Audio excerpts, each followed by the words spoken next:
আসসালামু আলাইকুম ওয়া রাহমাতুল্লাহ। ইন্নাল হামদুলিল্লাহ ওয়াস সালাতু ওয়াস সালামু আলা রাসূলিল্লাহ ওয়া আলা আলিহি ওয়া সাহবিহি ওয়া মান ওয়ালা, আম্মা বাদ। মহান আল্লাহ তাআলার দরবারে লাখো কোটি কৃতজ্ঞতা প্রকাশ করি যে আল্লাহ রাব্বুল আলামিন আমাদেরকে রমাদানে কোরআন শিক্ষা করছেন, নতুন আরেকটি ক্লাসে যুক্ত হওয়ার তৌফিক দান করেছেন। এবং আলহামদুলিল্লাহ আমরা ধারাবাহিক অষ্টম ক্লাসে এসে উপস্থিত হয়েছি। এই জন্য আল্লাহ তাআলার দরবারে কৃতজ্ঞতা প্রকাশ করি, আলহামদুলিল্লাহ। তো আলহামদুলিল্লাহ, যারা নিয়মিত ক্লাসগুলো করছেন তারা জানেন যে আমরা লাস্ট ক্লাসে আরবি হরফের যেই পরিচয় অর্থাৎ যুক্তাক্ষরের আমরা ব্যবহার শেখা শুরু করেছিলাম। এবং এই যুক্তাক্ষরের পরিচয় ও ব্যবহারের ক্ষেত্রে আমরা আরবি হরফকে চেনার জন্য হরফের কিছু মাথা সম্পর্কে আমরা পরিচিত হয়েছিলাম। এবং 11টি মাথা, যে 11টি মাথা দিয়ে 22টি হরফ লেখা হয়, 22টি হরফ তৈরি হয়, এমন 11টি মাথার পরিচয়ের সাথে মাথার সাথে আমরা পরিচিত হয়েছিলাম। একই সাথে আমরা আলিফ দিয়ে সেই 11টি মাথা সাথে আলিফকে যুক্ত করে আমরা 22টি হরফ তৈরি করে আমরা প্র্যাকটিস করেছিলাম, আলহামদুলিল্লাহ। তো আরবি যুক্তাক্ষরের ধারাবাহিক ক্লাসে আজকে আমরা দ্বিতীয় পর্বে এসে উপস্থিত হয়েছি। এবং আজকের এই সপ্তম ক্লাসেও মূলত আমরা আরবি যুক্তাক্ষরের খুব গুরুত্বপূর্ণ বেশ কিছু বিষয় জানবো। এবং এরই সাথে আমাদের আরবি যুক্তাক্ষর চেনার পর্ব শেষ হবে ইনশাআল্লাহ। তো খুবই গুরুত্বপূর্ণ ক্লাস, এই ক্লাসে আমরা আপনাদেরকে ওয়েলকাম জানাচ্ছি। তো আমরা ক্লাসের শুরুতেই আমাদের আল্লাহ তাআলার কাছে যেই পঠিত দোয়াগুলো আছে এই দোয়াগুলো আমরা একবার পড়ে নেই। আউযু বিল্লাহি মিনাশ শাইতানির রাজিম। বিসমিল্লাহির রহমানির রহিম। রব্বি জিদনি ইলমা। আপনারাও আমার সাথে সাথে সবাই মনে মনে বলুন, রব্বি জিদনি ইলমা। সবাই বলুন আমার সাথে সাথে, রব্বি জিদনি ইলমা। হে আমার প্রতিপালক, আমার জ্ঞান বৃদ্ধি করে দিন। রব্বি জিদনি ইলমা। এরপরে আমরা দ্বিতীয় যে দোয়াটি পড়েছিলাম, রব্বিশ রাহলি সদরি। রব্বিশ রাহলি সদরি ওয়ায়াসসির লি আমরি। ওয়ায়াসসির লি আমরি। ওয়ায়াসসির লি আমরি ওয়াহলুল উকদাতাম মিন লিসানি। ওয়াহলুল উকদাতাম মিন লিসানি। ওয়াহলুল উকদাতাম মিন লিসানি ইয়াফকাহু কওলি। ইয়াফকাহু কওলি। ইয়াফকাহু কওলি। আচ্ছা, তো আলহামদুলিল্লাহ, খুবই গুরুত্বপূর্ণ দুইটি দোয়া। আমরা এই দুইটি দোয়া আজকের ক্লাসের শুরুতে আমরা পড়ে নিলাম, আলহামদুলিল্লাহ। তো আজকের ক্লাসে আমরা মূলত আরবি যুক্তাক্ষরের ব্যবহার শেখার দ্বিতীয় পর্বে এসে উপস্থিত হয়েছি। তো আমরা গত ক্লাসে আরবি হরফের যে 11টি মাথা আছে আমরা বলেছিলাম যে যুক্তাক্ষরকেই মোরাক্কাব বলা হয় আরবিতে, অর্থাৎ ডানের হরফকে বামের হরফের সাথে মিলিয়ে লেখাকেই মোরাক্কাব বলে। এবং যখন আমরা একটা বাক্যের মধ্যে, একটা শব্দের মধ্যে আরবি হরফগুলোকে আলাদা আলাদা চিহ্নিত করতে যাব, তখন আমাদেরকে হরফের ডান দিকের মাথাটা দেখে আমাদেরকে চিনতে হবে। এবং উপরে নিচে নুক্তার মাধ্যমেও হরফের পরিচয় ভিন্ন হয়ে যায়, আমরা সেটা গত ক্লাসে দেখেছি। তো আজকের ক্লাসে মূলত আমরা আরবি যুক্তাক্ষরের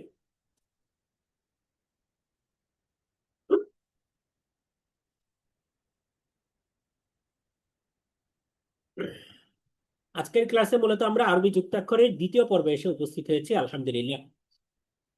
তো এই পর্বে মূলত আমরা খুব গুরুত্বপূর্ণ দুইটি নকশার সাথে পরিচিত হব। অর্থাৎ দুইটি নকশা আমরা দেখব, যেই দুইটি নকশা দিয়ে আমরা আরবি 28টি হরফ এবং আরবি সবগুলো হরফ ইনশাআল্লাহ তাআলা আমরা চিনতে পারবো, বুঝতে পারবো। অর্থাৎ যেই হরফগুলো আমরা লাস্ট ক্লাসে দেখেছিলাম যে 22টি হরফ মোরাক্কাব হয়, অর্থাৎ অন্য কোনো হরফের সাথে যুক্ত হয়, যুক্ত হয়ে শব্দ গঠিত হয়। আর 7টি হরফ দেখেছিলাম যেগুলো একটা আরেকটার সাথে যুক্ত হয় না, এগুলো আলাদা আলাদা থাকে।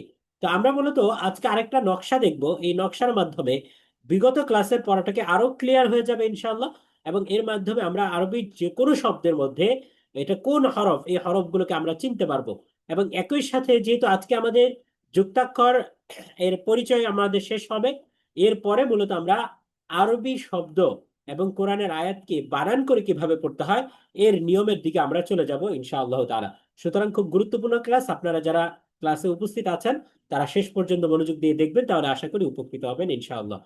তো নকশার মাধ্যমে যুক্ত হরফের ব্যবহার শেখার ক্ষেত্রে প্রথমেই আমরা যে নকশাটা নিয়ে এসেছি, এখানে মূলত আমরা একটা নকশা শিখবো, কিন্তু এই একটা নকশা দিয়েই মূলত 13টি হরফ লেখা হয়। আমরা যারা অ্যানোনেট অপশনে ক্লিক করছি তারা আমরা অ্যানোনেট অপশনে ক্লিক করবো না ইনশাআল্লাহ। এতে আমাদের ক্লাসের এই ডিস্টার্ব হয়, এবং আমরা এই আঁকাআঁকি করবো না ইনশাআল্লাহ। ঠিক আছে, জাজাকুমুল্লাহ। তো দেখেন, 13টি হরফ অর্থাৎ একটি নকশা। এই যে এখানে যে নকশাটা আপনারা দেখতে পাচ্ছেন, এই একটা নকশা দিয়ে আমরা মূলত 13টি হরফ আমরা শিখতে পারবো। অর্থাৎ এই একটা নকশার মাধ্যমেই 13টি হরফ তৈরি হবে, উপরে নিচে নক্তা দেওয়ার মাধ্যমে। তো এখানে প্রথম যেই অংশটা দেখতে পাচ্ছেন, এই যে কালো অংশটা, এর পাশে লেখা আছে এক দাঁত। এটা আমরা গত ক্লাসে দেখেছিলাম যে হরফের মাথার ক্ষেত্রে আমরা দেখেছিলাম এই যে, অর্থাৎ উপরে হালকা একটু থাকে, অর্থাৎ নৌকার পাটাতন যে আমরা বলেছিলাম বায়ের ক্ষেত্রে, এই বাটাকে যদি আমরা মিডল বরাবর অর্ধেক করে ফেলি, বাকে আমরা যদি দুই ভাগ করে ফেলি, তাহলে ডান দিকের যে ভাগটা থাকে এই ভাগটা আমরা এখানে দেখতে পাচ্ছি। তাহলে এটাকে আমরা বলেছিলাম এক দাঁত। তাহলে এই এক দাঁত, এই এক দাঁত হচ্ছে নকশার প্রথম অংশ। নকশার দ্বিতীয় অংশ হচ্ছে গোল মাথা। অর্থাৎ আমরা দেখেছিলাম যে ফা এবং কফ, ফা এবং কফ লেখা হয় যেই গোল মাথা দিয়ে, সেই গোল মাথাটা হচ্ছে আমাদের নকশার দ্বিতীয় অংশ। তাহলে দ্বিতীয় অংশ আমরা দেখতে পাচ্ছি যে একটা গোল মাথা। আর 3 নাম্বার অংশটা হচ্ছে 3 দাঁত। এখানে আমরা দেখতে পাচ্ছি 3 দাঁত, এবং এই 3 দাঁতের উপরে 3 নুক্তা দিয়ে আমরা শিন তৈরি করতে পেরেছি, এবং নুক্তা বাদ দিয়ে আমরা সিন তৈরি করতে পেরেছি। তাহলে আমাদের নকশার তৃতীয় অংশ হচ্ছে 3 দাঁত। এবং চতুর্থ অংশটা আমরা দেখেছিলাম যে এটা হচ্ছে সদের মাথা। অর্থাৎ আমরা সদ, পূর্ণাঙ্গ যে সদটা আছে, পূর্ণাঙ্গ সদ যে ছিল এই যে এমন, এমন ছিল পূর্ণাঙ্গ সদ। অর্থাৎ শেষে একটা নুনের অংশ ছিল, কিন্তু এখানে শুধুমাত্র মাথাটা আছে, প্রথম অংশটা আছে। এ কারণে বলা হয়েছে সদের মাথা। এরপরে দেখেন, আমরা দেখতে পাচ্ছি ত।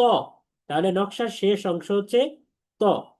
তাহলে আশা করি এবার আপনাদের জন্য এই নকশাটা বোঝা ক্লিয়ার যে আমাদের এই প্রথম যে নকশা, এই নকশার মধ্যে মোট মোট 5টি অংশ আছে, অর্থাৎ 5টি মাথা আছে। আমরা যে লাস্ট ক্লাসে হরফের মাথার পরিচয় পড়েছি, সেই মাথার মধ্যে 11টি মাথার মধ্যে 5টি মাথা এখানে আছে, এবং 5টি মাথা দিয়েই মূলত আমরা 13টি হরফ তৈরি করতে পারি। তাহলে প্রথম মাথাটা হচ্ছে এক দাঁত, আর দ্বিতীয় মাথাটা হচ্ছে গোল মাথা, অর্থাৎ যেখানে গোল থাকে শুধুমাত্র এবং মাঝখানে ফাঁকা থাকবে। আর 3 নাম্বার অংশ হচ্ছে সিন, অর্থাৎ 3 দাঁত। এই 3 দাঁত দিয়ে আমরা সিন তৈরি করি। এবং 4 নাম্বার অংশটা হচ্ছে সদের মাথা, পূর্ণাঙ্গ সদ নয়। আর 5 নাম্বার অংশটা হচ্ছে ত। এবার দেখেন, এই 5টি নকশার অংশ দিয়ে, এই নকশার 5টি অংশ দিয়ে আমরা কিভাবে 13টা হরফ তৈরি করতে পারি, এই জিনিসটাই নিচে বিস্তারিত ব্যাখ্যা করে দেওয়া হয়েছে। আমরা গত ক্লাসে দেখেছিলাম যে এক দাঁত দিয়ে আমরা 5টি হরফ তৈরি করতে পারি। এই মোট আমরা 5টি হরফ দেখতে পাচ্ছি এখানে। দেখেন, এক দাঁতের উপরে নিচে এক নুক্তা দিলে সেটা হয়ে যায় বা, আর এক দাঁতের উপরে এক নুক্তা দিলে সেটা হয়ে যায় নুন। এবং খুব ইন্টারেস্টিং যে বিষয়টা খেয়াল করে দেখেন, যে যদি যদি শুধুমাত্র আমরা এখানে এই যে বায়ের উপরে এই অংশে আমরা উপরে একটা নুক্তা দিতাম, তাহলেই তো নুন হয়ে যেত, এবং এটা হতো বাক্যের বা শব্দের একদম শুরুর অংশে নুন। আর এখানে যেহেতু দ্বিতীয় অংশ হিসাবে লেখা হয়েছে, তাহলে আমরা বুঝতেই পারছি যে যখন নুন বা ইয়া তা বা সা, অর্থাৎ এই এক দাঁত দিয়ে যতগুলো হরফ তৈরি হয়, সবগুলো হরফ যদি বাক্যের শব্দের মাঝখানে আসে, তাহলে তার দুই দিকেই দুইটা মাথা থাকে। যেমনটা আপনারা এখানে দ্বিতীয় অংশে দেখতে পাচ্ছেন। নুনের ক্ষেত্রে যে অংশটা দেখতে পাচ্ছেন, ইয়ার ক্ষেত্রে যেভাবে দেখতে পাচ্ছেন, যে তায়ের ক্ষেত্রে যেভাবে দেখতে পাচ্ছেন, এবং সায়ের ক্ষেত্রে যেভাবে দেখতে পাচ্ছেন, অর্থাৎ দুই দিকেই দুইটা মাথা যুক্ত হয়েছে। নিচের দিকে দুই দিকেই দুইটা মাথা যুক্ত হয়েছে। এই এক দাঁত দিয়ে যতগুলো হরফ তৈরি হয়, সবগুলো হরফ যদি বাক্যের মাঝে আসে, তাহলে তার দুই দিকেই দুইটা মাথা থাকে। তাহলে দেখেন, এক দাঁতের নিচে এক নুক্তা দেওয়ার কারণে এখানে বা তৈরি হলো, আর উপরে এক নুক্তা দেওয়ার কারণে এখানে নুন হয়ে গেল, আর নিচে 2 নুক্তা দেওয়ার কারণে ইয়া হয়ে গেল, আর উপরে 2 নুক্তা দেওয়ার কারণে তা হয়ে গেল, আর উপরে 3 নুক্তা দেওয়ার কারণে সা হয়ে গেল। তাহলে এই যে প্রথম 5টি হরফ, এই 5টি হরফ হয়েছে এই এক দাঁতের সাহায্যে। এক দাঁতের মাধ্যমে আমরা মূলত নুক্তার পরিবর্তন ঘটিয়ে, নুক্তার কম বেশি করে আমরা মূলত 5টি হরফকে তৈরি করতে পেরেছি। এরপরে নুক্তার এই নকশার দ্বিতীয় যে অংশটা, এই দ্বিতীয় অংশটাকে আমরা এখানে দেখতে পাচ্ছি যে দ্বিতীয় অংশটার মধ্যে নুক্তার বেশ কম করার দ্বারা 2টি হরফ তৈরি হয়। উপরে যদি এক নুক্তা দেওয়া হয় তাহলে এটা হয়ে যাবে ফা, আর যদি 2 নুক্তা দেওয়া হয় তাহলে এটা হয়ে যাবে কফ। তাহলে আমরা মূলত গোল মাথা এর মাধ্যমে দুইটা হরফ তৈরি করতে পেরেছি, একটা হচ্ছে ফা আর একটা হচ্ছে কফ। এরপরে আমরা দেখেন নকশার তৃতীয় অংশ অর্থাৎ তিন দাঁত। এই তিন দাঁত দিয়ে আমরা দেখেছিলাম যে দুইটি হরফ তৈরি করা যায়, একটা হচ্ছে সিন আর একটা হচ্ছে শিন। তাহলে উপরে যদি নুক্তা দেই তাহলে সেখানে হয়ে যাবে আহ, শিন, আর যদি আমরা তিন নুক্তা না দিই তাহলে সেটা হয়ে যাবে সিন। এরপরে নুক্তার যে নকশার চতুর্থ অংশটা আমরা দেখতে পাচ্ছি সদ। এই সদের উপরেও আমরা নুক্তার বেশ কম ঘটিয়ে আমরা দুইটা হরফ বানাতে পারি, একটা হচ্ছে সদ আর একটা হচ্ছে দদ। আর ত এর উপরেও আমরা এক নুক্তা দিয়ে হয়ে যায় জ, আর নুক্তা যদি না দিই তাহলে সেটা হয়ে যায় ত। তাহলে দেখেন এই যে 13 হরফের যে নকশাটা আছে, এই 13 হরফের নকশার মাধ্যমে মূলত আমরা মাত্র 5টি হরফের মাথা দিয়ে 13টি হরফ বানাতে পেরেছি এই 13 হরফের নকশার মাধ্যমে। তাহলে আশা করি এই নকশাটা যদি আপনারা বুঝতে পারেন, খুব ক্লিয়ার ভাবে আহ, আয়ত্ত করতে পারেন, তাহলে কোরআন আমরা যখন রিডিং পড়তে যাব, এবং আজকে আমরা কোরআন রিডিং পড়ার প্রথম ধাপ শেষ করব ইনশাআল্লাহ, তাহলে তখন কিন্তু আপনাদের জন্য কোরআন পড়াটা খুব সহজ হয়ে যাবে ইনশাআল্লাহ তাআলা। এবার আমরা দ্বিতীয় অংশে চলে এসেছি। প্রথমে আমাদের দেখেন 5টি অংশ ছিল, আর এখানে আরো 5টি আমরা এখানে অংশ দেখতে পাচ্ছি। যেমন শুরুতে আমরা উল্টা দাঁত দেখতে পাচ্ছি, অর্থাৎ আগে যে দাঁত ছিল এক্ষেত্রে আমরা একটা বা, একটা পূর্ণাঙ্গ বাকে যখন আমরা অর্ধেক করেছি তখনই কিন্তু আমরা এক দাঁত পেয়েছি। এই এতটুকু ছিল এক দাঁত। এখন এই একটা দাঁতকে যদি আমরা উল্টিয়ে লিখি, অর্থাৎ এই যে উপরের দিকে যে রেখাটা আছে, এই উপরের রেখাটাকে যদি আমরা নিচের দিকে দিয়ে দিই, এইভাবে দিয়ে দিই, তাহলে এটাকে আমরা বলছি উল্টো দাঁত। তাহলে উল্টা দাঁতের ব্যবহার হুবহু এক দাঁতের মতোই হয়। তার মানে এই উল্টা দাঁতের উপরে যদি আপনি একটা নুক্তা দেন তাহলে এটা হয়ে যাবে নুন, যদি নিচে একটা নুক্তা দেন তাহলে এটা হয়ে যাবে বা। উপরে যদি উল্টা দাঁতের উপরে যদি আপনি দুইটা নুক্তা দেন তাহলে এটা হয়ে যাবে তা, আর যদি নিচে দুইটা নুক্তা দেন তাহলে এটা হয়ে যাবে ইয়া। আর উল্টা দাঁতের উপরে যদি তিন নুক্তা দেন তাহলে এটা হয়ে যাবে সা।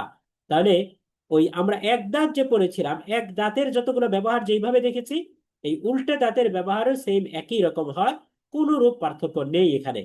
তাহলে এটা ছিল আমাদের এক দাঁতেরই ভিন্ন একটা রূপ উল্টা দাঁত। নকশার যে দ্বিতীয় অংশটা আমরা দেখতে পাচ্ছি এখানে হা এর মাথা। আমরা দেখেছি পিছনের ক্লাসে যে হা, আমরা পূর্ণাঙ্গ রূপে হা লিখে থাকি এইভাবে, এই যে হা লিখে থাকি আমরা, এই যে এইভাবে হা লিখে থাকি। আর হায়ের এই যে প্রথম যে অংশটা, এই যে প্রথম অংশ, এই হায়ের মাথা, এই হায়ের মাথাটাকে আমরা এখানে দেখতে পাচ্ছি। তাহলে হায়ের মাথা দিয়েও আমরা দুইটি হরফ বানাতে পেরেছিলাম। উপরে এক নুক্তা দিয়ে খ বানিয়েছি, নিচে এক নুক্তা দিয়ে জিম বানিয়েছি, আর হা নিজেই তো আরেকটা হরফ। তার মানে এখানে আমরা 3টা হরফ বানাতে পেরেছিলাম আলহামদুলিল্লাহ। এরপরে দেখেন নকশার যে তৃতীয় অংশ, এটা হচ্ছে আইন। তাহলে আইনের মাথা বলেছি, দেখতে অনেকটা পিছনের গোল মাথার মতোই, কিন্তু পার্থক্য হচ্ছে গোল মাথার মধ্যে পুরোটাই ছিল গোল এবং মাঝখানে ছিল ফাঁকা। কিন্তু এখানে আইনের মাথাটা এমন না, বরং আইনের মাথাটা এই যে অনেকটা এই যে এরকম, এই যে এইভাবে থাকে, এই যে দেখেন এই যে এইভাবে, এই যে এমন থাকে, অর্থাৎ পরিপূর্ণ গোল না, বরং একদিকে গিয়ে একটু চ্যাপ্টা হয়ে গিয়েছে। তাহলে এই যে এটা হচ্ছে আইনের মাথা। তাহলে আইনের মাথার মধ্যেও আমরা নুক্তা যদি দিই তাহলে সেটা হয়ে যাবে গাইন, আর যদি নুক্তা না দিই তাহলে সেটা হবে আইন। তাহলে আশা করি আইনের মাথাটাও বুঝতে পেরেছেন। এরপর আমরা দেখেছি লামের মাথা, কারণ আমরা লাম পূর্ণাঙ্গ হরফটাকে দেখেছিলাম এইভাবে। তাহলে এর মধ্যে থেকে শুধুমাত্র প্রথম যে অংশটা, এই প্রথম অংশটা হচ্ছে লামের মাথা। তাহলে লামের মাথা আমরা এখানে দেখতে পাচ্ছি। এরপরে আমরা গোল হা দেখতে পাচ্ছি। এই গোল হায়ের অনেকগুলো আকৃতি হয়। যখন এই গোল হাটা একদম শব্দের শুরুতে আসে তখন তার আকৃতি থাকে এমন, যেমন ধরেন আমরা হা বা জবর হাব লিখলাম, তাহলে তখন থাকে এমন। যখন এটা শব্দের শেষে আসে তখন এর আকৃতি হয়ে যায় এমন, যেমন আমরা লিখতে পারি আল্লাহু। তাহলে আল্লাহু লিখলে এইভাবে হবে। আর যদি এটা মাঝখানে থাকে তাহলে এই যে উপরে নিচে দুইটা মাথা আমরা দেখতে পাবো। তাহলে এই একই হা, যেটাকে আমরা গোল হা বলি বা ছোট হা বলি, এই একটা হারই কয়েকটা রূপ আছে। আবার অনেক সময় কিছু কিছু কোরআনের মধ্যে দেখবেন এই যে এমন একটা আকৃতি, এই আকৃতিটাকেও হা বলা হয়, এই গোল হা। তাহলে আমরা গোল হা এর প্রকারগুলো বুঝতে পারলাম। তারপরে আমরা দেখতে পাচ্ছি মিম, এই যে মিম। তাহলে এবার দেখেন এই একটা নকশার মাধ্যমে আমরা পূর্বে তো 13টি হরফের নকশা পড়েছি, আর এখন আছে 9টি হরফ, তার মানে 22টি হরফ। যে 22টি হরফ একটা আরেকটার সাথে যুক্ত হয়ে মোরাক্কাব বা যুক্তক শব্দ গঠিত করে। তাহলে দেখেন উল্টা দাঁত, এই উল্টা দাঁত দিয়ে আমরা এক দাঁত দিয়ে যেমন 5টি হরফ বানাতে পেরেছি, উল্টো দাঁত দিয়ে আমরা একই রকম 5টি হরফ বানাতে পারবো। আর এরপরে আমরা হায়ের মাথা দিয়ে মোট 3টি হরফ তৈরি হয়। একটা হচ্ছে হা, আরেকটা হচ্ছে উপরে এক নুক্তা দিয়ে খ, আর নিচে এক নুক্তা দিয়ে জিম। তাহলে এই হা, খ এবং জিম, এই 3টা হরফ আশা করি হায়ের মাথা দিয়ে আমরা বানাতে পারবো। এরপরে দেখেন আইন, এই আইনের মাথা দিয়েও 2টি হরফ তৈরি হয়। একটা হচ্ছে উপরে এক নুক্তা দিয়ে গাইন, আর যদি নুক্তা না দেওয়া থাকে তাহলে সেটা হয় আইন। আর এরপর আমরা লামের মাথা দেখতে পাচ্ছি, এবং হা দেখতে পাচ্ছি, ও মিম দেখতে পাচ্ছি। এই প্রত্যেকটা দিয়েই শুধুমাত্র ওই নির্ধারিত হরফটাই তৈরি হয়, অন্য কোনো হরফ হয় না। এটাকে নকশার মধ্যে যুক্ত করার কারণ হচ্ছে এই প্রত্যেকটা হরফেই অন্য কোনো হরফের সাথে যুক্ত হয়ে শব্দ গঠিত করে, অর্থাৎ এগুলো যুক্ত হয়, এগুলো প্রত্যেকটা হচ্ছে এক একটা যুক্তাক্ষর।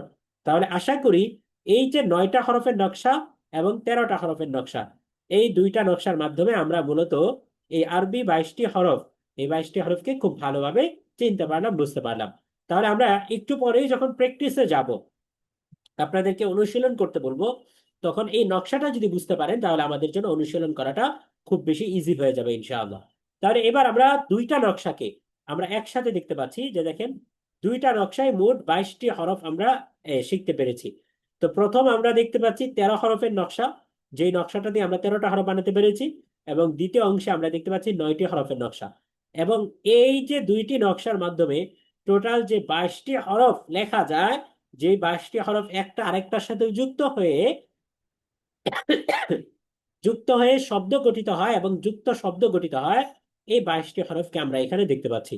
সুতরাং আপনারা যখন প্র্যাকটিস করবেন তখন এই নকশাটা দেখে নিলে খুব বেশি ইজি হয়ে যাবে ইনশাআল্লাহ তাআলা।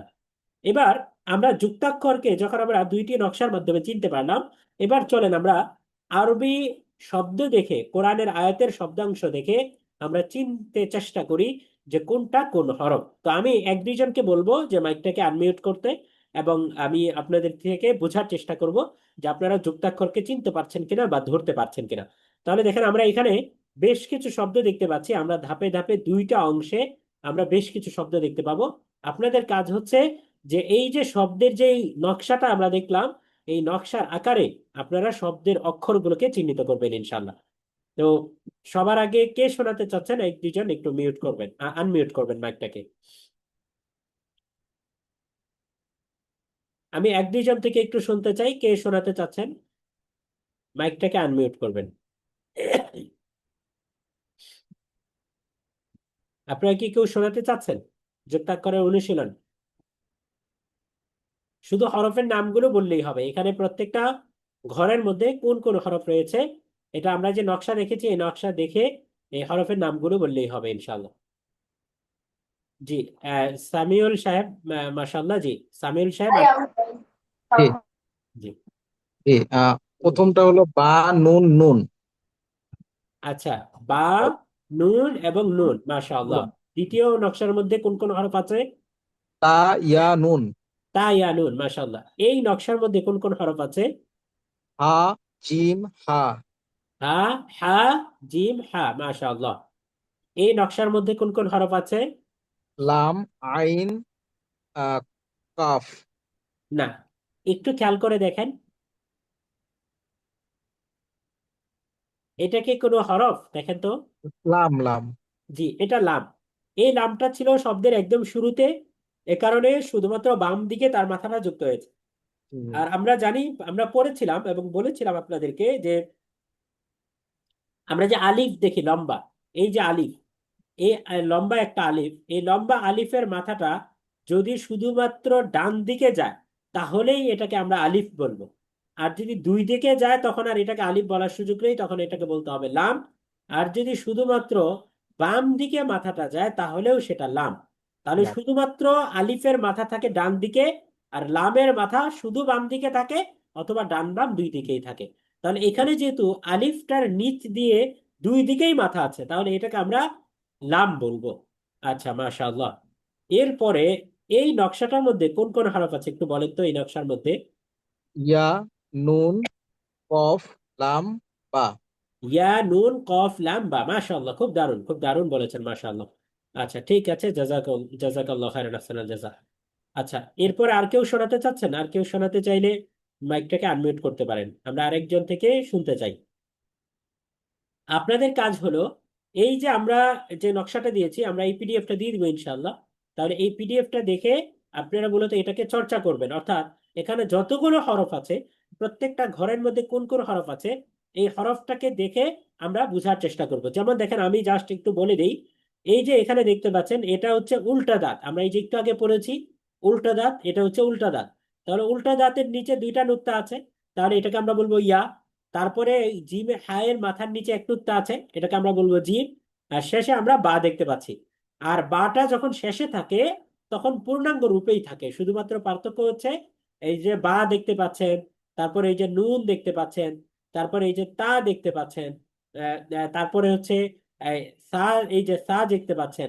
অর্থাৎ আমরা এক দাঁত দিয়ে যতগুলো হরফ বানাতে পেরেছিলাম, এই সবগুলো হরফকে যখন আমরা এটা হরফগুলো শেষে থাকবে, তখন শেষে থাকলে সেটা পূর্ণাঙ্গ রূপেই থাকে। হরফ সাধারণত শেষে তখন থাকে অথবা মুক্তভাবে যখন থাকে, ওই দুই সময়ে হরফের পূর্ণাঙ্গ রূপ থাকে। আর শুরুতে থাকলে অনেক সময় আকৃতি পরিবর্তন হয়, মাঝে থাকলে আকৃতি পরিবর্তন হয়। তাহলে এই আমাদের কাজ হলো এই নকশাটা দেখে, ইনশাআল্লাহ তাআলা আমি পিডিএফটা দিয়ে দিব, আমাদের কাজ হলো এই নকশাটা দেখে খুব ভালো করে আমরা প্র্যাকটিস করব ইনশাআল্লাহ তাআলা। এরপরে আমরা দ্বিতীয় নকশায় চলে যাই, অর্থাৎ দ্বিতীয় চার্টে চলে যাই। এই চার্ট থেকে আমরা এক দুইজনকে জিজ্ঞাসা করব, কে কে শোনাতে রাজি আছেন? এক দুইজন একটু আনমিউট করেন। কে শোনাতে চান আনমিউট করেন প্লিজ, মাইকটাকে অন করতে হবে। আচ্ছা, আমরা এক দুইজনকে সুযোগ দিতে চাই, মাইকটাকে আনমিউট জি করতে হবে। আচ্ছা জি। জি হুজুর, জি বলতে আচ্ছা। চাচ্ছি। জি, আপনি বলেন তো, এখানে কোন কোন হরফ আছে এই নকশাটার মধ্যে? লাম, ইয়া, জিম, মিম, আইন, নুন, কাফ, মিম। মাশাআল্লাহ, মাশাআল্লাহ, মারহাবান বিকি, খুব দারুণ, মাশাআল্লাহ। লাম, যেহেতু আমরা এখানে শুরুতে লামটাকে দেখতে পাচ্ছি যে বামের দিকে মাথাটা যুক্ত হয়েছে, আর এক দাঁতের নিচে দুই নুক্তা দেখতে পাচ্ছি, তাহলে এটা ইয়া। জিমের অর্থাৎ হায়ের মাথার নিচে একটা নুক্তা দেখতে পাচ্ছি, সুতরাং এটা জিম। আর শুধুমাত্র একটা জিনিসকে চিনতে আমাদের এখানে জটিলতা হওয়ার কথা, সেটা হচ্ছে মিম। আমরা বলেছিলাম যে মিম। মিমের এক মাথা থাকে, এবং নিচের যে অংশটা, এই মিমের মাথাটা যখন এটা মাঝখানে আসবে তখন শুধুমাত্র মিমের মাথাটা থাকবে। আর যখন এটা শেষে থাকে তখন দেখেন পূর্ণাঙ্গ মিমটাই থাকে। এই যে নিচের দিকে যখন শেষে থাকবে, এই যে আমরা এখানে আসসালামু শব্দের মধ্যেও মিম দেখতে পাচ্ছি। তাহলে এটা হচ্ছে মিম। আর এরপরে আমরা দেখতে পাচ্ছি আইন, আইনের মাথা আইন, এবং এক দাঁতের উপরে এক নুক্তা, সুতরাং এটা নুন। এবং আমরা দেখতে পাচ্ছি কাফ এবং মিম। তাহলে লাম, ইয়া, জিম, মিম, আইন, নুন, কাফ, মিম। মাশাআল্লাহ, খুব দারুণ হয়েছে। আচ্ছা, এরপরে আমরা আরেকজন থেকে শুনতে চাই। জি, আরেকজন কে শোনাতে চাচ্ছেন? মাইকটাকে আনমিউট করবেন। জি হুজুর, শোনা যাচ্ছে। আচ্ছা ঠিক আছে, মাশাআল্লাহ, জাজাকুমুল্লাহ।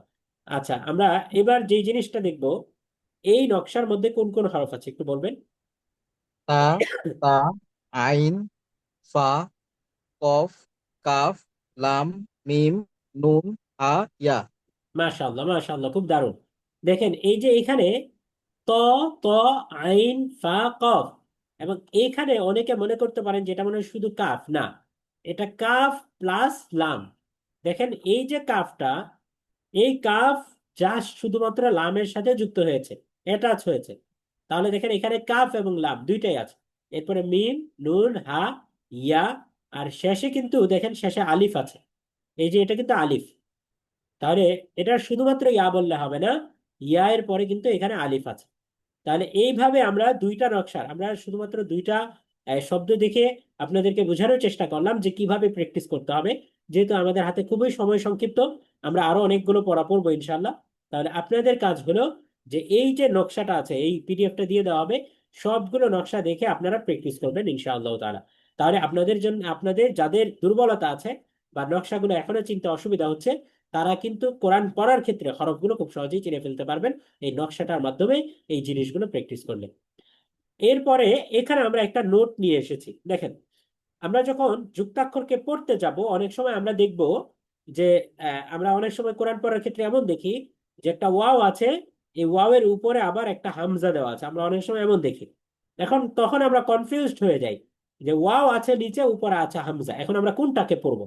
আমরা কি কুফু ওয়ান পড়বো নাকি কুফু আন পড়বো, কোনটা পড়বো? জাস্ট এটা কুফু ওয়ান শব্দের মধ্যে আমি উদাহরণ দিয়ে দেখাইলাম। নামটা পড়বো তো কোনটা হামজা। পড়বো, উপরের হরফটাকে পড়বো না নিচের হরফটা পড়বো, এটা আমরা অনেক সময় কনফিউজড হয়ে যাই। তো এই নোটটা আমরা এখানে নিয়ে এসেছি, দেখেন যে উপরে এবং নিচে দুইটি হরফ যদি একসাথে থাকে কখনো, তাহলে সবসময় উপরের হরফটি পড়তে হবে, নিচের হরফটি পড়া যাবে না। যেমন দেখেন ওয়াও এর উপরে হামজা দেওয়া আছে, তাহলে এখন আর আমরা এটাকে ওয়াও পড়বো না, আমরা এটাকে হামজা পড়বো। এখানে আলিফের উপরে হামজা দেওয়া আছে, তাহলে এটাকে আমরা আলিফ বলবো না, এটাকে আমরা বলবো হামজা। এখানে ইয়া এর উপরে হামজা দেওয়া আছে, তাহলে এটাকে আর ইয়া বলা যাবে না, এটাকে বলতে হবে হামজা। তাহলে আশা করি এই নোটটা আপনাদের ক্লিয়ার হয়েছে, যে এখন থেকে কোরআন পড়ার ক্ষেত্রে যদি আমরা একসাথে দুইটা হরফকে উপরে নিচে দেখতে পাই, তাহলে আমরা সবসময় উপরের হরফটিকেই পড়বো, নিচের হরফটি নয়। এখন প্রশ্ন হতে পারে যে তাহলে যদি উপরের হরফটি পড়ি, নিচের হরফ লেখার কি দরকার ছিল? আরবিতে মানে ইলমুল ইমলা বলে একটা শাস্ত্র আছে, অর্থাৎ লিখন শাস্ত্র। এই লিখন শাস্ত্রের অনুযায়ী আরবি শব্দের কারণে, যে অনেক সময় এটা শব্দের অংশ হয়, মূল অক্ষরটা অর্থাৎ ধরেন ওয়াওটা অনেক সময় শব্দের মূল অংশ হবে, কিন্তু পড়ার কারণে এর মধ্যে রূপান্তর হয়ে তখন হামজা পড়া হয়। তো এ জাতীয় বেশ কিছু কারণ আছে, বেশ কিছু কারণে সেই মূল অক্ষরটাকে বাকি রাখা হয়, শব্দের মধ্যে বহাল রাখা হয়। কিন্তু যেহেতু রূপান্তর হয়েছে, রূপান্তর হয়ে আমরা যে হরফটা পড়বো, ওই হরফটাকে বোঝানোর জন্য উপরে ওটাকে লিখে দেওয়া হয়। তাহলে আমরা এখন থেকে খুব গুরুত্বপূর্ণ একটি রুলস শিখলাম, সেটা হচ্ছে যদি আমরা কখনো উপরে নিচে দুইটি হরফকে একসাথে দেখতে পাই, তাহলে আমরা সবসময় নিচের হরফটিকে, উপরের হরফটিকে পড়বো, নিচের হরফটি নয়। তাহলে আলহামদুলিল্লাহ আমরা দেখেন এই যে দুইটা নকশা, আরবি হরফের 11টি মাথা এবং দুইটি নকশা, এই নকশাটা এবং হরফের মাথাগুলো যারা খুব ভালো করে আয়ত্ত করতে পারবেন, তাদের আরবি রিডিং পড়ার ক্ষেত্রে আর কখনোই কোনো ঝক্কি ঝামেলা পোহাতে হবে না, ইনশাআল্লাহ খুব সাবলীল ভাবে আপনারা পড়ে যেতে পারবেন। তাহলে এর মাধ্যমেই দুইটা পর্বে আমরা মূলত আরবি যোগটাক্ষরকে শেখার চেষ্টা করেছি, বোঝার চেষ্টা করেছি। যত বেশি আপনারা এই জিনিসটা, নকশাটা নিয়ে মাথা ঘামাবেন, একটু সময় দিবেন এবং এই যে শব্দগুলো দিয়ে প্র্যাকটিস করবেন, নিজে নিজে বলার চেষ্টা করবেন, আপনার ভুল হচ্ছে কিনা সেটা আমাদেরকে জানানোর চেষ্টা করবেন, ততই কিন্তু আপনি লাভবান হবেন এবং উপকৃত হবেন ইনশাআল্লাহ। আমরা যারা এখনো কোরআন সহি শুদ্ধ করে পড়তে পারি না, এই রমাদানে আমরা ইনশাআল্লাহ তাআলা বেশি বেশি সময় দেই, যেন কোরআন পড়াটা আমরা খুব সহি শুদ্ধ করে শিখে ফেলতে পারি। এই পুরো রমাদান মাসে আমরা রিচার্জ করব নিজেদেরকে, এবং পুরো বছরে আমরা এই যতটুকু শিখলাম এই শেখাটাকে কাজে লাগিয়ে আমরা প্রতিনিয়ত কোরআন তেলাওয়াত করবো ইনশাআল্লাহ তাআলা। এই পর্যায়ে আমরা আমাদের আজকের ক্লাসের দ্বিতীয় টপিকে চলে এসেছি, অর্থাৎ আমরা এখন পর্যন্ত এই 8টি ক্লাসে আরবি 29টি হরফকে চিত্র সহ, মাখরাজ সহ, উচ্চারণ সহ আমরা শেখার চেষ্টা করেছি আলহামদুলিল্লাহ। এবং একই সাথে আরবি হরফগুলো যখন একসাথে যুক্ত হয়ে কোনো একটা শব্দের মধ্যে আসবে, তখন হরফগুলোকে আমরা কিভাবে আলাদা আলাদা করব, এই বিষয়টা আমরা বুঝতে পেরেছি। তো এখন আমরা আরবি হরফ চেনার পর্যায়ে শেষ, এখন দ্বিতীয় ধাপে চলে এসেছি। দ্বিতীয় ধাপটা হচ্ছে আরবি হরফের উপরে নিচে আমরা বেশ কিছু সাংকেতিক চিহ্ন দেখতে পারি। এই সাংকেতিক চিহ্নের অনেক ধরনের নাম রয়েছে, এর মধ্যে একটা নাম হচ্ছে হরকত। তাহলে এই হরকতের পরিচয় কি, হরকত কাকে বলে, হরকত কিভাবে পড়তে হয়, এবং হরকত দিয়ে মানে কোন পদ্ধতিতে পড়বো, এই বিষয়টা আমরা আজকে জানার চেষ্টা করবো ইনশাআল্লাহ তাআলা। তাহলে এখন আমরা শিখবো আরবি হরকতের পরিচয়। হরকতের পরিচয়ের শুরুতেই আমরা দুইটা বিষয় একটু মাথায় রাখি। এক নম্বর হচ্ছে এক জবর, এক জের, এক পেশকে হরকত বলে। তাহলে এক জবর কোনটা, এক জের কোনটা এবং এক পেশ কোনটা, এটা বোঝার জন্য আমরা নিচের এই উদাহরণ, এই হরফগুলোর দিকে আমরা লক্ষ্য করি। এই যে দেখেন বা হরফের উপরে যে একটা আড়াআড়ি রেখা দেখতে পাচ্ছি, সোজা সোজা একটা আড়াআড়ি রেখা, বৃষ্টির ফোঁটার মতো, যখন আড়াআড়ি বৃষ্টি পড়ে তখন যেভাবে পড়ে, এই যে এটা হচ্ছে জবর, উপরে হরফের উপরে জবর থাকে। আর এই যে আড়াআড়ি রেখাটা আমরা নিচে দেখতে পাচ্ছি, এটা হচ্ছে জের। তার মানে জের সবসময় হরফের নিচে থাকে। তাহলে আড়াআড়ি সোজা রেখাটা যদি হরফের উপরে থাকে, তাহলে এটাকে আমরা বলবো জবর। আর যদি এটা নিচে থাকে, তাহলে আমরা এটাকে বলবো জের। আর যদি হরফের উপরে গোল মাথা, অর্থাৎ ওই যে আড়াআড়ি চিহ্নটা, এই চিহ্নটার শুরুতে যদি আমরা একটা গোল মাথা যুক্ত করে দেই, তাহলে এটাকে আমরা বলবো পেশ। এবং এই তিনটা সাংকেতিক চিহ্নকে আরবিতে এই জবরকে বলা হয় ফাতহা, আর জেরকে বলা হয় কাসরা, এবং পেশকে বলা হয় দম্মা। এটা হচ্ছে আরবিতে বলা হয়। আর আমরা যারা ছোটবেলা থেকে ফার্সি ভাষায় শুনে অভ্যস্ত, ফার্সি বা উর্দুতে বলা হয় জবর জের এবং পেশ। তাহলে এই যে দেখেন হরফের উপরে যে আড়াআড়ি সোজা রেখা, এটাকে আমরা বলবো জবর। আর হরফের নিচে থাকলে এটাকে আমরা বলবো জের। এবং হরফের উপরে থাকলে এই গোল মাথা যুক্ত থাকলে সেটাকে আমরা বলবো পেশ। তাহলে এই যে এক জবর এক জের এবং এক পেশ, এটারই নাম হচ্ছে হরকত। তাহলে আমরা এই নামটা মুখস্থ করে ফেলবো, এই পরিভাষাটা, যে এক জবর এক জের এক পেশকে হরকত বলে। আবার বলেন, এক দুইবার বলেন, এক জবর এক জের এক পেশকে হরকত বলে। এক জবর এক জের এক পেশকে হরকত বলে। এখন আমরা এই হরকত পড়ার ক্ষেত্রে আমি আমার দীর্ঘ অভিজ্ঞতার আলোকে যেটা দেখলাম, যে মানুষ সবচেয়ে বেশি, জেনারেল শিক্ষিত ভাই বোন যারা পার্সোনালি ওয়ান টু ওয়ান আমার কাছে কোরআন শেখেন বা কোনো ব্যাচে পড়েন, আমি দেখেছি বেশিরভাগ সবচেয়ে বেশি ভুল হয় এই হরকতের উচ্চারণের ক্ষেত্রে। হরকতের উচ্চারণের ক্ষেত্রে ভুল কেন হয়? দেখেন, নিয়ম হচ্ছে হরকতের উচ্চারণ তাড়াতাড়ি করতে হয়। এখন প্রশ্ন হচ্ছে যে হরকতের উচ্চারণ মানে কি? এখন খেয়াল করেন, উচ্চারণ বোঝার জন্য আমাদেরকে বুঝতে হবে যে এই যে জবর, জবর এর উচ্চারণ হয় আকারের মতো। আমরা বলি না আকার, ক আকার কা, এই আকারের মতো হয়। জবরের উচ্চারণ হয় আকারের মতো। আর জেরের উচ্চারণ হয় রস্ব ইকারের মতো। আর পেশের উচ্চারণ হয় রস উকারের মতো। এখন আমরা কিভাবে উচ্চারণ করব? ধরেন, খুব শর্টকাট একটা টেকনিক বলি। এই বা হরফটি লিখতে গেলে যদি আমরা বাংলায় লিখি, তাহলে আমাদেরকে লিখতে হবে বা। তাহলে এই বা হরফটিকে যে বাংলায় লিখলাম, এর যে মূল নামটা আছে অর্থাৎ ব, এই প্রথম অক্ষরটাকে আমরা নিব, ব অক্ষরটাকে নিব। এই ব অক্ষরটা কমন, ব অক্ষরটাকে নিয়ে জবর যদি হয় তাহলে একটা আকার যুক্ত করে দিব, তাহলে হয়ে যাবে বা জবর বা। আর জের যদি হয় তাহলে একটা রস্বইকার যুক্ত করে দিব, তাহলে হয়ে যাবে ব রস্বইকার বি। আর পেশ যদি হয় তাহলে একটা রস্বউকার যুক্ত করে দিব, তাহলে ব রস্বউকার বু। এটা হচ্ছে এই বাংলা। আর আরবিতে যদি আমরা বলি তাহলে বলবো বা জবর বা, বা জের বি, বা পেশ বু। তাহলে খেয়াল করেন, তাহলে বুঝা গেল এই যে জবর, এই জবরটা সবসময় আকারের কাজ করে। আমরা বাংলায় যে আকার, রস্বইকার রস্বউকার, এই যে বলি না আকার রস্বইকার রস্বউকার, এই আকারের কাজ করে। তাহলে ব জবর, এটাকে একটা আকার দিলাম তাহলে হয়ে গেল বা। ব জেড, ব এর উপর একটা রস্বইকার দিলাম হয়ে গেল বি। ব রস্বউকার অর্থাৎ পেশ, নিচে একটা রস্বইকার দিয়ে দিলাম তাহলে হয়ে গেল বু। তাহলে বা জবর বা, বা জের বি, এবং বা পেশ বু। তাহলে এই যে হরকতের উচ্চারণ, হরকতের উচ্চারণ বলতে এই যে আকার, রস্বইকার এবং রস্বউকার দিয়ে আমরা যে হরফটাকে পড়বো, এই পড়াটাই হচ্ছে হরকতের উচ্চারণ। তাহলে এই হরকতের উচ্চারণটাকে রুলস হচ্ছে তাড়াতাড়ি করতে হয়। আমি যদি এইভাবে বলি, বা জবর বা, বাজের বি, বা পেশ বু, তাহলে এটা ভুল হবে। তাহলে আমাকে কিভাবে পড়তে হবে? বা জবর বা, বা জের বি, বা পেশ বু। তাহলে বাবি বু, আমাকে এখানে তাড়াতাড়ি পড়তে হবে বাবি বু। তাহলে খুব গুরুত্বপূর্ণ বেশ কিছু বিষয় আমরা এখানে জেনে নিলাম। এক নাম্বার হচ্ছে যে হরফের উপরে যে আড়াআড়ি রেখাটা থাকে সোজা, এটাকে আমরা বলি বা জবর। আর হরফের নিচে থাকলে এটাকে আমরা বলি জে। আর এই আড়াআড়ি রেখাটার মাথাটাই যদি গোল হয়ে যায় তাহলে এটাকে আমরা বলি পেশ। আর এক জবর এক জের এক পেশকে হরকত বলে। আর হরকতের উচ্চারণ তাড়াতাড়ি করতে হয়। উচ্চারণ মানে জবরটা আকারের কাজ করে, জেরটা রস্বইকারের কাজ করে, আর পেশটা রস্বউকারের কাজ করে। এখন উচ্চারণটা কিভাবে করব? যেই হরফটা আমরা নিব ওই হরফের প্রথম অক্ষরটাকে আমরা কমন ধরবো।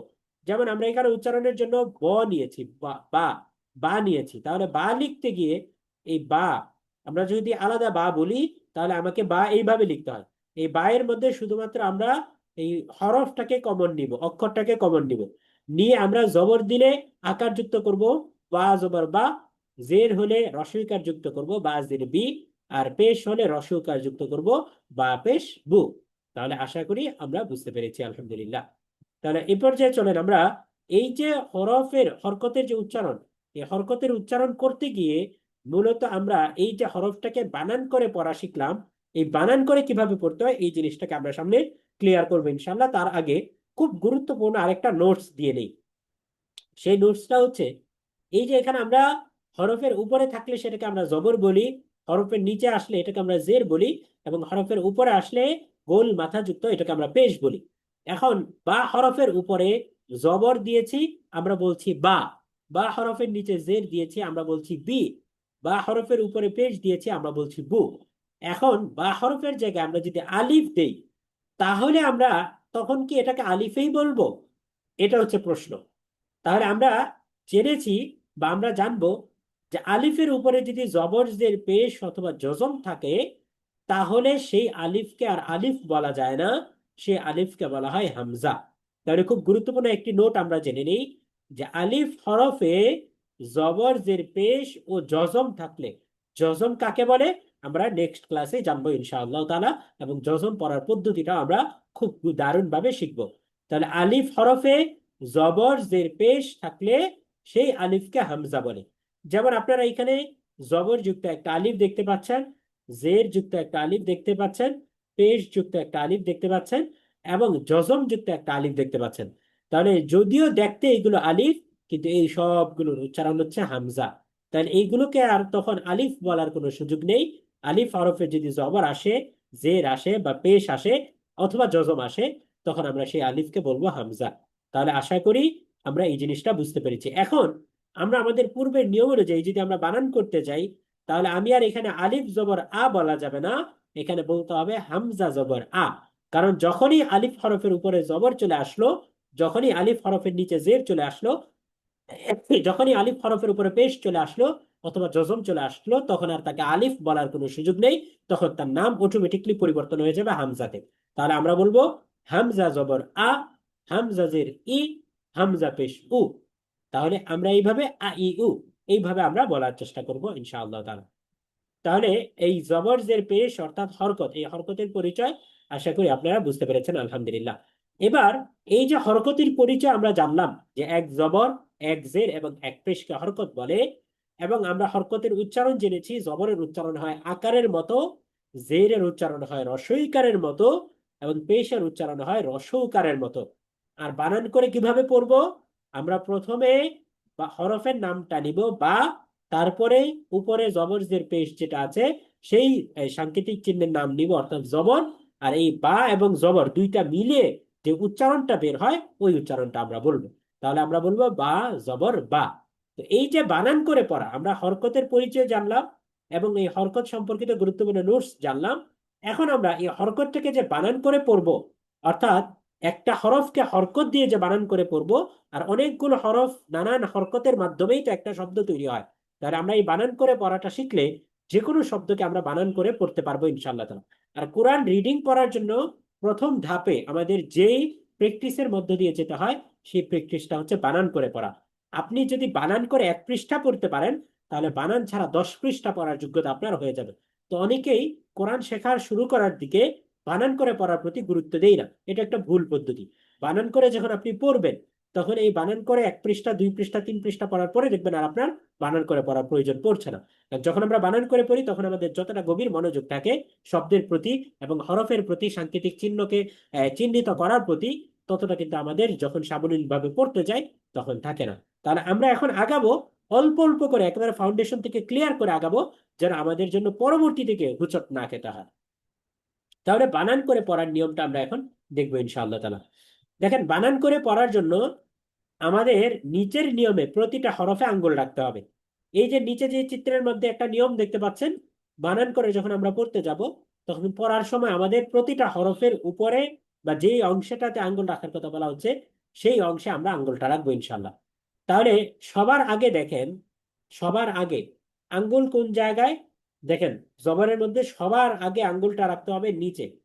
এই যে দেখেন, নিচে আঙ্গুলটা রাখতে হবে, এটা হচ্ছে প্রথম দিক। দেখেন, প্রথম সবার আগে আঙ্গুল নিচে রাখতে হবে। আচ্ছা দুঃখিত, আফন, আমরা এই যে এই সাইড থেকে পড়বো। এই যে আঙ্গুল কোন জায়গায়, এই যে হরফের সঙ্গে রাখতে হবে সবার আগে। তাহলে বানান করে পড়ার সময় আমরা প্রথমে এই কাজটা করব। এটা হচ্ছে আমাদের 1 নাম্বার কাজ, আর এটা হচ্ছে আমাদের 2 নাম্বার কাজ, আর এটা হচ্ছে আমাদের 3 নাম্বার কাজ। তাহলে 1 নাম্বার কাজ কি? হরফের উপরে আপনার আঙ্গুল রাখতে হবে। আপনি যখন পড়বেন, তখন হরফের উপরে আঙ্গুল রেখে এই হরফের নামটা বলতে হবে। দেখেন নিচে কাজটা লেখা আছে যে হরফের সঙ্গে হাত রেখে কি বলতে হবে? হরফের সঙ্গে হাত রেখে বলতে হবে হরফের নাম। তাহলে আমরা এই হরফের উপর হাত রাখলাম, হাত রেখে আমরা বলবো হামজা। কেন হামজা, আমরা এই আলিফকে হামজা বলবো? কারণ এই আলিফের উপরে জবর আছে। আর আমরা একটু আগে জেনে এসেছি যে আলিফের উপরে যদি জবর জের পেশ থাকে বা জজম থাকে, তখন আর সেই আলিফকে আলিফ বলা যায় না, সেই আলিফকে বলতে হয় হামজা। তাহলে আমাদের 1 নাম্বার কাজ ছিল আঙ্গুলটাকে হরফের উপরে রাখা বা হরফের সঙ্গে রাখা, এবং রেখে হরফের নামটা সুন্দর করে বলা। হরফের নাম কি? হরফের নাম হচ্ছে হামজা। তাহলে আমরা হামজাটা বলতে পারলাম আলহামদুলিল্লাহ।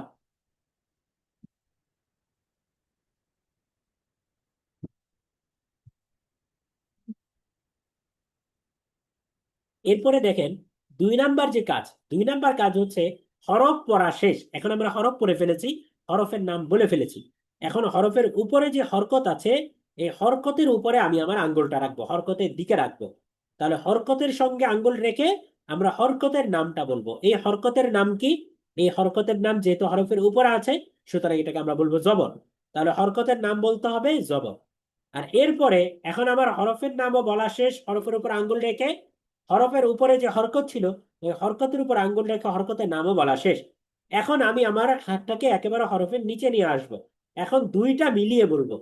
এখন নিচে হাত রেখে উভয়টার দিকে তাকিয়ে উচ্চারণ বলতে হবে। উচ্চারণ কি? উচ্চারণ হচ্ছে আ। তাহলে হামজা জবর আ, হামজা জবর আ। এখন কথা হলো যে আমি বলছি হামজা, কিন্তু উচ্চারণে লিখছি আ। আর স্বর কোথায় পেলাম? আকার না আমি পেলাম জবর থেকে, স্বরটা কোথায় থেকে পেলাম? দেখেন, আমরা যদি এই জবরকে বাদ দিয়ে দিই, তাহলে এই হরফের নাম হচ্ছে, অরিজিনাল হরফের নাম হচ্ছে আলিফ। তাহলে আলিফের প্রথম অক্ষর নিতে হবে। আলিফের প্রথম অক্ষর হচ্ছে স্বর অ। তাহলে এই স্বর অর সাথে আমরা যখন জবরকে যুক্ত করেছি, তখন এটা হয়ে গিয়েছে আ।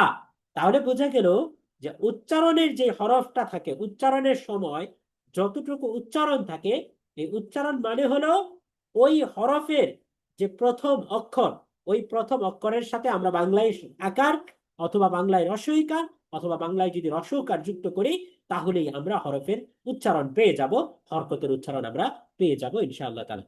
তাহলে দেখেন, বানান করে পড়ার নিয়ম হলো, আমরা প্রথম নিয়মটা জানলাম। বানান করে পড়ার আরো বেশ কিছু নিয়ম আসবে। যেমন আমরা সামনে জজমের সাথে পরিচিত হব, জজমের বানানের ধরন ভিন্ন। আবার তাসদিদের সাথে পরিচিত হব, তাসদিদের বানানের ধরন ভিন্ন। আবার তানবিনের সাথে পরিচিত হব, তানবিনের বানানের ধরন ভিন্ন।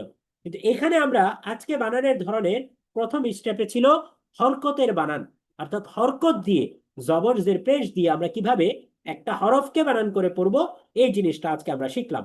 তাহলে আমরা কি বুঝলাম? যে বানান করে পড়ার জন্য আমাদেরকে 3টি কাজ করতে হবে। সর্বপ্রথম হরফের উপরে হাত রেখে হরফের নাম বলতে হবে। 2 নাম্বার কাজ হচ্ছে হরকতের উপর হাত রেখে হরকতের নাম বলতে হবে। এরপরে হরফ এবং হরকতের নিচে হাত রেখে আমি এই দুইটার সম্মিলিত যে উচ্চারণ, এই উচ্চারণটা আমরা বলবো। আর উচ্চারণ কিভাবে বের করে, এটা আমি বলেছি যে যেই হরফের উপরে হরকত থাকবে, ওই হরফকে বাংলায় লিখতে গিয়ে প্রথম যে অক্ষরটা থাকে, ওই অক্ষরটার সাথে জবর হলে আকার, জের হলে রস্বইকার, আর পেশ হলে রস্বইকার যুক্ত করে দিব। তাহলেই আমাদের হরকতের উচ্চারণ চলে আসবে। তাহলে আশা করি এই বিষয়টা আপনাদের কাছে ক্লিয়ার হয়েছে আলহামদুলিল্লাহ। এরপর যে আমরা জবর দিয়ে আরবি যে হরফ আছে, এই আরবি 28টি হরফের উচ্চারণ আমরা জবর দিয়ে দেখব। তাহলে দেখেন, এখানে লেখা আছে যে বানানের নিয়ম অনুসরণ করে, অর্থাৎ পূর্বে আমরা যেভাবে বানানের নিয়ম পড়েছি, বানানের নিয়ম কি পড়েছি? যে সবার আগে আমি হাত রাখবো হরফের উপরে, এরপরে হাত রাখবো আমি হরকতের উপরে, এরপরে হাত রাখে আমি দুইটার উচ্চারণ বলবো। প্রথমে হরফের উপরে নাম রেখে হরফের নাম বলবো, হরকতের উপরে রেখে হরকতের নাম বলবো, এরপরে দুইটার সম্মিলিত উচ্চারণ বলবো। তাহলে এই বানানের নিয়ম অনুসরণ করে জবর দিয়ে আমরা এই 28টি হরফ উচ্চারণ করি। তাহলে এটা আমরা, যে কোনো একজন একটু মাইকটাকে আনমিউট করেন, যে কোনো একজন। এটা আপনাদের প্রত্যেকের নিজেদের কাজ থাকবে। আপনারা নিজেরা যখন পড়বেন, এই পিডিএফটা দিয়ে দিবেন ইনশাআল্লাহ, নিজেরা পড়তে গিয়ে আপনারা বারবার এই হরফগুলোকে জবর দিয়ে প্র্যাকটিস করবেন। এবং সবসময় একটা খুব গুরুত্বপূর্ণ ইম্পর্টেন্ট বিষয় মাথায় রাখতে হবে, সেটা হলো যে জবরের উচ্চারণ তাড়াতাড়ি করতে হয়। এটাই একমাত্র ফোকাসিং পয়েন্ট আমাদের। কারণ এই জবরের উচ্চারণ তাড়াতাড়ি না করার কারণে বেশিরভাগ ভুল হয়। সবাই বলে ফেলে হা জবর হা জবর হা, এ টান দিয়ে ফেলে। অথচ এখানে কোনো টান হবে না, এখানে কোনো মাদ হবে না। কিন্তু এই ভুলটার কারণে দেখা যায় আমাদের অনেক সময় শব্দ পরিবর্তন হয়ে যায়, নামাজে পড়লে নামাজ নষ্ট হয়ে যায়। তাহলে এটা খুব সেন্সিটিভ একটা ইস্যু। আমরা খুব গুরুত্ব সহকারে পড়বো যে জবর জের পেশ দিয়ে যখন পড়বো, তখন আমরা কোনো টান দিব না, বরং দ্রুত পড়বো। যেমন আমরা পড়বো হামজা জবর আ, হা জবর হা, আইন জবর আ, খ, হা জবর হা। এবং এক্ষেত্রে একটা বিষয় মাথায় রাখবো, যখন আমরা হরফের নামগুলো বলবো তখন খুব সুন্দর করে ধীরে ধীরে একেবারে সঠিক মাখরাজ থেকে হরফের নামটা বলবো। আর এরপরে যখন উচ্চারণ বলবো তখন আমরা তাড়াতাড়ি বলবো। তাহলে হরফের নাম বলার ক্ষেত্রে ধীরে ধীরে সুন্দর করে হরফের নাম বলবো, আর হরফ এবং হরকতকে মিলিয়ে যখন আমরা উচ্চারণটা বলবো তখন হরকতের উচ্চারণ যেহেতু তাড়াতাড়ি করতে হয়, এই হিসাবে তখন আমরা খুব দ্রুত বলবো ইনশাআল্লাহ তাআলা। তাহলে আমি যে কোনো একজন থেকে একটু শুনতে চাচ্ছি, কে শোনাতে চাচ্ছেন? একজন একটু শোনাবেন প্লিজ। জবর দিয়ে 28টি হরফের উচ্চারণ কে শোনাতে চাচ্ছেন? আচ্ছা, যেহেতু সময় সংক্ষিপ্ত, আমি আমি কয়েকটা বলে দিই, যেহেতু সময় সংক্ষিপ্ত। আচ্ছা ঠিক আছে, আমি কয়েকটা বলে দিই, আপনাদের কাজ থাকবে বাকিগুলোকে এইভাবে প্র্যাকটিস করে ফেলা। তাহলে দেখেন, আমরা বানানের নিয়ম অনুসরণ করে প্রথমে হরফের নাম বলবো সুন্দর করে, হামজা। এরপরে বলবো হরকতের নাম জবর। এরপর আমরা বলবো একসাথে উচ্চারণ, হামজা জবর আ। তারপরে হা জবর হা, আইন জবর আ, হা হা হা, হা জবর হা, গইন জবর গ, খ জবর খ, কফ জবর ক। তাহলে যেভাবে আমি প্রথম লাইনটা পড়লাম এইভাবে আপনারা বাকি লাইনগুলো পড়বেন ইনশাআল্লাহ তাআলা। একই সাথে আমরা জের দিয়ে উচ্চারণ করব, জবর দিয়ে যেমনি ভাবে উচ্চারণ করেছি একই ভাবে আমরা বানানের নিয়ম অনুসরণ করে জের দিয়ে উচ্চারণ করবো এইভাবে, যে হামজা জের ই, হা জের হি, আইন জের ই, হা জের হি, গইন জের গি, খ জের খি, কফ জের কি, কাফ জের কি, জিম জের জি। তাহলে এইভাবে আমরা হরফের নামটা আগে সুন্দর করে বলবো, এরপর হরকতের নাম বলবো, তারপর আমরা উচ্চারণটা বলবো ইনশাআল্লাহ তাআলা। তো এইভাবে আমরা বাকি মানে পূর্ণাঙ্গ 28টি হরফে আমরা উচ্চারণ করব। আর 29টি হরফ কোথায় গেল? ওই যে আলিফ হরফটি তো আমাদের যেহেতু জবর জের পেশ আসছে, এখন তো আর আলিফের অস্তিত্ব থাকবে না, এখন শুধুমাত্র হামজার উচ্চারণ হবে। এই কারণে আলিফ আমাদের এই সিলেবাসের বাহিরে আছে। তাহলে এই পর্যায়ে আমরা পেশ দিয়ে এই আরবি হরফের 29টা হরফের আমরা উচ্চারণ করব। যেমন হামজা পেশ উ, হা পেশ হু, আইন পেশ উ, হা পেশ হু, গাইন পেশ গু, খ পেশ হু, কফ পেশ কু। তাহলে এইভাবে আমরা বাকি লাইনগুলো নিজেরা নিজেরা পড়ার চেষ্টা করবো ইনশাআল্লাহ তাআলা। তো আজকের ক্লাসে আমরা খুব গুরুত্বপূর্ণ বেশ কিছু জিনিস শিখলাম। যেমন আজকের ক্লাসে আমরা 2টি নকশা শিখেছি, এবং এই 2টি নকশার মাধ্যমে 22টি আরবি যুক্তাক্ষরের ব্যবহার আমরা শিখতে পেরেছি আলহামদুলিল্লাহ। একই সাথে আমরা হরকতের পরিচয় ও ব্যবহার যেমন শিখেছি, জবর দিয়ে আরবি 28টি হরফের উচ্চারণ অনুশীলন করেছি, এবং জের দিয়ে আরবি 28টি হরফের উচ্চারণ অনুশীলন করেছি, এবং পেশ দিয়েও আরবি 28টি হরফের উচ্চারণ অনুশীলন করেছি। তাহলে আপনাদের কাজ থাকবে, আমি পিডিএফটা ক্লাসে পিডিএফটা দিয়ে দিব ইনশাল্লাহ। আপনাদের কাজ হলো এই পিডিএফটা দেখে এই যে পড়াটা আছে, এই বিষয়গুলো যেগুলো রুলস আছে এই রুলস গুলো মুখস্থ করে নেবেন, এবং এই যে শব্দগুলো দেওয়া হয়েছে, উদাহরণগুলো দেওয়া হয়েছে, এগুলোকে আপনারা খুব বেশি বেশি প্র্যাকটিস করবেন ইনশাআল্লাহ তাআলা। তাহলে আজকের ক্লাস আমরা এই পর্যন্তই। আজকের ক্লাসের শেষেও আমরা বরাবরের মতোই আল্লাহ রসুলের সেই হাদিসটাকে শুনিয়ে দিতে চাই, যে তোমাদের মধ্যে ওই ব্যক্তি সর্বোত্তম যে নিজে কোরআন শিখে এবং অন্যকে শেখায়। তার মানে আমরা খুব গুরুত্বপূর্ণ একটা জার্নিতে আছি, যেটা আমরা নিজেরা কোরআন শিখছি, আমরা খুব গুরুত্বপূর্ণ ব্যক্তিদের কাতারে আছি, এবং আমরা যখন অন্যকে কোরআন শিখে অন্যকেও শেখাতে যাব, অথবা যতক্ষণ পর্যন্ত অন্যকে শেখাতে না পারছি ততক্ষণ পর্যন্ত এই আয়োজনের সাথে অন্যকে যুক্ত করব, ততক্ষণ পর্যন্ত কিন্তু আমরা শ্রেষ্ঠ মানুষের কাতারে অন্তর্ভুক্ত হব ইনশাআল্লাহ তাআলা। তো ঠিক আছে, জাযাকুমুল্লাহ খাইরান, আহসানাল জাযা। যারা যুক্ত হয়েছেন, লাস্ট একটা অ্যানাউন্সমেন্ট, যে আমরা কোরআনে আরবি শিখি 15তম ব্যাচের অ্যাডমিশন ঘোষণা করেছিলাম আলহামদুলিল্লাহ, অনেকেই জয়েন করেছেন। আমাদের এই কোর্সটা আমরা এক্সটেন্ড করে আমরা 20 রমজান থেকে শুরু হবে ইনশাআল্লাহ। তো এই 20 রমজান থেকে এর আগে যারা যারা ভর্তি হতে চান, অর্থাৎ এই যে কোরআনে আরবি শিখি, যেটা আমাদের সিগনেচার আয়োজন, যেখানে আমরা 20টা ক্লাসে কোরআনের 70+%, 70%-এর চেয়েও বেশি, আমরা 80%-এর মতো আমরা কভার করার চেষ্টা করি। আমরা গুরুত্বপূর্ণ বেশ কিছু গ্রামার শিখি এবং শব্দ শিখি, যার মাধ্যমে আমরা কোরআনটাকে আরবি থেকে নিজেরা অনুবাদ বুঝতে পারি আলহামদুলিল্লাহ। এই কোরআনী আরবি শিখি কোর্সের 15তম ব্যাচে যারা যুক্ত হতে চাচ্ছেন এই লাস্ট মুহূর্তেও, তারা আমাদের সাথে যোগাযোগ করতে পারেন ইনশাআল্লাহ তাআলা। এবং আমি ফর্মটাও দিয়ে দিব গ্রুপে। আর মাত্র 3 দিন সময় আছে, 20 রমজান থেকে শুরু হয়ে যাবে। এই 3 দিনে যারা যুক্ত হবেন তারা একদম প্রথম থেকেই আমাদের এই আয়োজনের সাথে যুক্ত হতে পারবেন ইনশাআল্লাহ তাআলা। তো ঠিক আছে, জাযাকুমুল্লাহ খাইরান, আহসানাল জাযা। আমরা মাজলিস শেষে দোয়াটা একবার পড়ে ফেলি। সুবহানাল্লাহি ওয়া বিহামদিহি, সুবহানাকা আল্লাহুম্মা ওয়া বিহামদিকা, আশহাদু আল্লা ইলাহা ইল্লা আনতা, আস্তাগফিরুকা ওয়া আতুবু ইলাইক। আসসালামু আলাইকুম ওয়া রাহমাতুল্লাহ।